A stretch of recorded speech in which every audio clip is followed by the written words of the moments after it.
ಪಿಲಿಪಿಲಿ TV. ಒಂದು ಕಾಲದಲ್ಲಿ ಒಂದು ಸಣ್ಣ ಹಳ್ಳಿಯಲ್ಲಿ ಒಬ್ಬ ವೃದ್ಧ ಮಹಿಳೆ ವಾಸಿಸುತ್ತಿದ್ದಳು.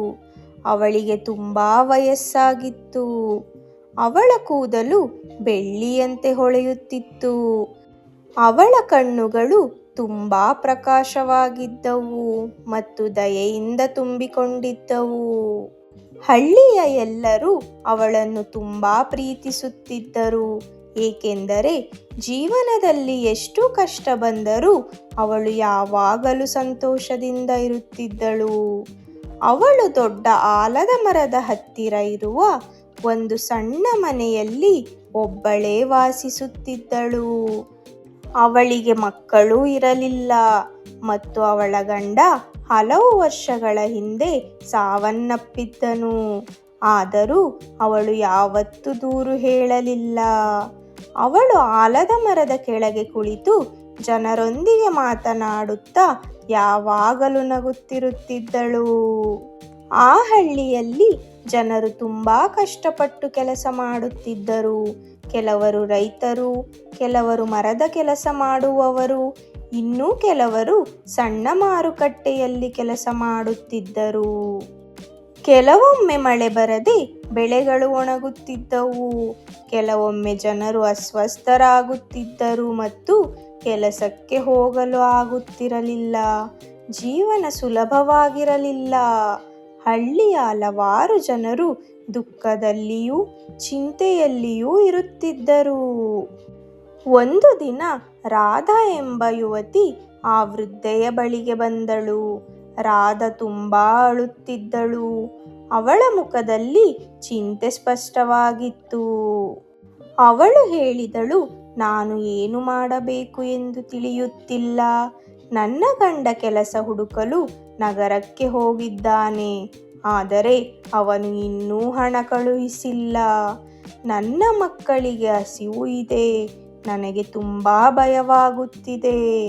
ವೃದ್ಧೆ ಅವಳ ಕಡೆ ನೋಡಿ ಮೃದುವಾಗಿ ನಕ್ಕು ಹೇಳಿದಳು, ಕುಳಿತುಕೋ ನನ್ನ ಮಗಳೇ. ನೀನು ಏನಾಗಬಹುದು ಎಂದು ಯೋಚಿಸುತ್ತಿದ್ದೀಯಾ? ರಾಧಾ ತನ್ನ ಕಣ್ಣೀರನ್ನು ಒರೆಸಿಕೊಂಡು ಹೇಳಿದಳು, ನನಗೆ ಗೊತ್ತಿಲ್ಲ.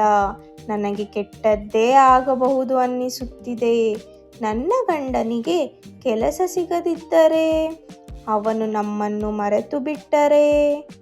ಆಗ ವೃದ್ಧೆ ಹೇಳಿದಳು, ರಾಧಾ, ನಾವು ಕೆಟ್ಟದಾಗಿ ಯೋಚಿಸಿದರೆ ನಮ್ಮ ಮನಸ್ಸು ಇನ್ನೂ ದುಃಖವಾಗುತ್ತದೆ.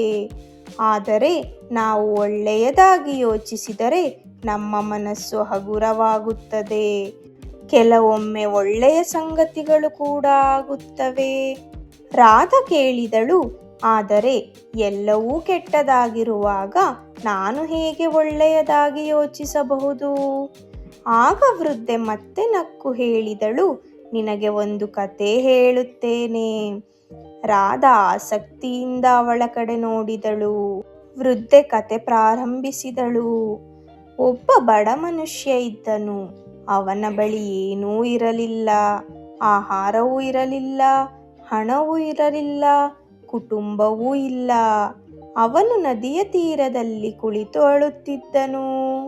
ಆ ಸಮಯದಲ್ಲಿ ಒಬ್ಬ ವೃದ್ಧೆ ಅವನ ಬಳಿಗೆ ಬಂದು ಕೇಳಿದಳು, ನೀನು ಏಕೆ ಅಳುತ್ತಿದ್ದೀಯಾ? ಆ ಮನುಷ್ಯ ಹೇಳಿದನು, ನನ್ನ ಬಳಿ ಏನೂ ಇಲ್ಲ. ನಾನು ಹೇಗೆ ಸಂತೋಷವಾಗಿರಬಹುದು? ಆ ವೃದ್ಧೆ ನಗುತ್ತಾ ಹೇಳಿದಳು, ನಿನಗೆ ನದಿ ಇದೆ, ಮರಗಳು ಇವೆ, ಸೂರ್ಯನ ಬೆಳಕೂ ಇದೆ. ನಿನ್ನ ಸುತ್ತಲೂ ನೋಡು, ಎಲ್ಲೆಡೆ ಜೀವನದ ಸೌಂದರ್ಯವೂ ಇದೆ. ನೀನು ಇಲ್ಲದಿರುವುದನ್ನು ಮಾತ್ರ ಯೋಚಿಸಿದರೆ ಯಾವಾಗಲೂ ದುಃಖವಾಗುತ್ತದೆ. ಆದರೆ ನಿನ್ನ ಬಳಿ ಇರುವುದನ್ನು ಯೋಚಿಸಿದರೆ ಮನಸ್ಸಿಗೆ ಶಾಂತಿ ಸಿಗುತ್ತದೆ.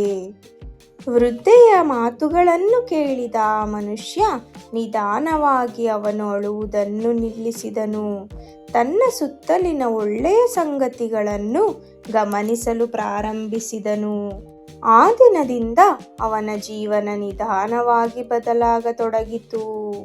ವೃದ್ಧೆ ರಾಧಾಳ ಕಡೆ ನೋಡಿದಳು ಮತ್ತು ಹೇಳಿದಳು, ನೋಡು ನನ್ನ ಮಗಳೇ, ಆ ಮನುಷ್ಯನ ಜೀವನದಲ್ಲಿ ಯಾವ ಮಂತ್ರವೂ ನಡೆಯಲಿಲ್ಲ.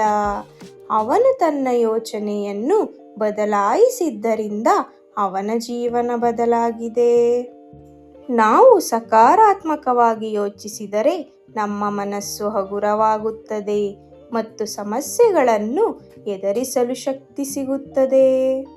ರಾಧಾ ಸ್ವಲ್ಪ ಯೋಚಿಸಿ ಕೇಳಿದಳು, ನನ್ನ ಯೋಚನೆ ನನ್ನ ಜೀವನವನ್ನು ನಿಜವಾಗಿಯೂ ಬದಲಾಯಿಸಬಹುದೇ? ವೃದ್ಧೆ ಮೃದುವಾಗಿ ಹೇಳಿದಳು, ಹೌದು, ನೀನು ಪ್ರತಿದಿನ ಬೆಳಗ್ಗೆ ಎದ್ದಾಗ ಇಂದು ಒಳ್ಳೆಯ ದಿನವಾಗುತ್ತದೆ ಎಂದು ನಿನಗೆ ನೀನೇ ಹೇಳಿಕೋ. ಆಗ ನಿನಗೆ ಕೆಲಸ ಮಾಡಲು, ಮಕ್ಕಳನ್ನು ನೋಡಿಕೊಳ್ಳಲು ಮತ್ತು ನಿನ್ನ ಗಂಡನನ್ನು ಕಾಯಲು ಶಕ್ತಿ ಸಿಗುತ್ತದೆ. ಆದರೆ ನೀನು ಯಾವಾಗಲೂ ಕೆಟ್ಟದ್ದೇ ಆಗಬಹುದು ಎಂದು ಯೋಚಿಸಿದರೆ ನೀನು ದುಃಖದಲ್ಲೂ ದುರ್ಬಲತೆಯಲ್ಲೂ ಇರುತ್ತೀಯಾ? ರಾಧಾ ನಿಧಾನವಾಗಿ ತಲೆಯಾಡಿಸಿದಳು. ನನಗೆ ಈಗ ಅರ್ಥವಾಗಿದೆ. ಇನ್ನು ಮುಂದೆ ನಾನು ಒಳ್ಳೆಯದಾಗಿ ಯೋಚಿಸಲು ಪ್ರಯತ್ನಿಸುತ್ತೇನೆ. ವೃದ್ಧೆ ಹೇಳಿದಳು, ಅದೇ ಮೊದಲ ಹೆಜ್ಜೆ. ರಾಧಾ ಹಗುರವಾದ ಮನಸ್ಸಿನಿಂದ ವೃದ್ಧೆಯ ಮನೆಯಿಂದ ಹೊರಟಳು. ಪ್ರತಿದಿನವೂ ಅವಳು ವೃದ್ಧೆಯ ಮಾತುಗಳನ್ನು ನೆನಪಿಸಿಕೊಳ್ಳುತ್ತಿದ್ದಳು. ಪ್ರತಿ ಬೆಳಗ್ಗೆ ಅವಳು ಹೇಳುತ್ತಿದ್ದಳು, ಇಂದು ಒಳ್ಳೆಯ ದಿನವಾಗುತ್ತದೆ. ಅವಳು ಕಷ್ಟಪಟ್ಟು ಕೆಲಸ ಮಾಡುತ್ತಿದ್ದಳು, ಮಕ್ಕಳನ್ನು ನೋಡಿಕೊಳ್ಳುತ್ತಿದ್ದಳು ಮತ್ತು ತನ್ನ ಗಂಡನ ಮರಳುವಿಕೆಗೆ ಪ್ರಾರ್ಥಿಸುತ್ತಿದ್ದಳು. ಕೆಲವು ವಾರಗಳ ನಂತರ ರಾಧಾಳಿಗೆ ತನ್ನ ಗಂಡನಿಂದ ಒಂದು ಪತ್ರ ಬಂತು. ಅವನಿಗೆ ನಗರದಲ್ಲಿ ಕೆಲಸ ಸಿಕ್ಕಿತ್ತು ಮತ್ತು ಅವನು ಮನೆಗೆ ಹಣ ಕಳುಹಿಸುತ್ತಿದ್ದನು. ರಾಧಾ ತುಂಬಾ ಸಂತೋಷಪಟ್ಟಳು. ಆ ಸಂತೋಷದ ಸುದ್ದಿ ಹೇಳಲು ಅವಳು ತಕ್ಷಣ ವೃದ್ಧೆಯ ಮನೆಗೆ ಓಡಿ ಹೋದಳು. ವೃದ್ಧೆ ನಗುತ್ತಾ ಹೇಳಿದಳು, ನೋಡು ನನ್ನ ಮಗಳೇ, ನಾವು ಸಕಾರಾತ್ಮಕವಾಗಿ ಯೋಚಿಸಿದಾಗ ಜೀವನದಲ್ಲಿ ಒಳ್ಳೆಯ ಸಂಗತಿಗಳನ್ನು ಆಕರ್ಷಿಸುತ್ತೇವೆ. ಸಮಸ್ಯೆಗಳು ಯಾವಾಗಲೂ ಬರುತ್ತವೆ, ಆದರೆ ನಾವು ಧೈರ್ಯದಿಂದ ಅವನ್ನು ಎದುರಿಸಿದರೆ ಅವನ್ನು ಗೆಲ್ಲಬಹುದು. ತಕ್ಷಣವೇ ಹಳ್ಳಿಯ ಇತರ ಜನರು ವೃದ್ಧೆಯ ಜ್ಞಾನಮಯ ಮಾತುಗಳನ್ನು ಕೇಳಲು ಆರಂಭಿಸಿದರು. ಹಲವರು ತಮ್ಮ ಸಮಸ್ಯೆಗಳನ್ನು ಹೇಳಲು ಅವಳ ಬಳಿಗೆ ಬರುತ್ತಿದ್ದರು. ವೃದ್ಧೆ ಎಲ್ಲರಿಗೂ ಒಂದೇ ಸಲಹೆ ನೀಡುತ್ತಿದ್ದಳು, ಒಳ್ಳೆಯದಾಗಿ ಯೋಚಿಸಿ, ಒಳ್ಳೆಯದು ಆಗುತ್ತದೆ.